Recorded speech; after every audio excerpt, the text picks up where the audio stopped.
Дай поне Масло си качулката. Добре, 4 минути. Трябва да се стегаш 4 минути, е много време, а не са разочаровани после хората в YouTube. Не говорим за стягане, не трябва и да са разочаровани. Правиме всички тук, да са малко изповядвани. Не искаме да бъдеме вашата надежда. Не сте нещо, което да може да се обезврежда. Ей, така мисълта, трябва да бъде силна, не дебилна, висша. Трябва да видиш в огледалото, там всичко. Не разбираш, брат, че там няма нищо. Ей, това е просто заблуда. Тя не ти е чужда, тя те принужда. Клякаш на колене и започваш да се молиш.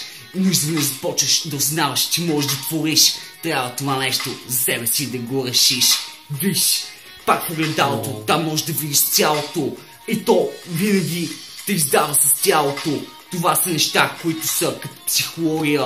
Създая, брат, а не като римата на Глория. Тя си го иска и ще го дам. Ама ми кажи как и на те премите да не ти ги подам, това го знам. И не го крада, защото такава ми е в дружба, наистина мисълта. Идва ми да творя и това го правя. Ще се забавя, само когато мина през времевия континуум. Правя го и не си направя минимум. Двата минимума се получава, затова ще удряме и макса. Получавам факса заради антракса.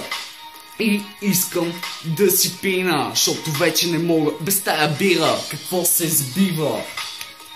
Дайте да снимам. Аре!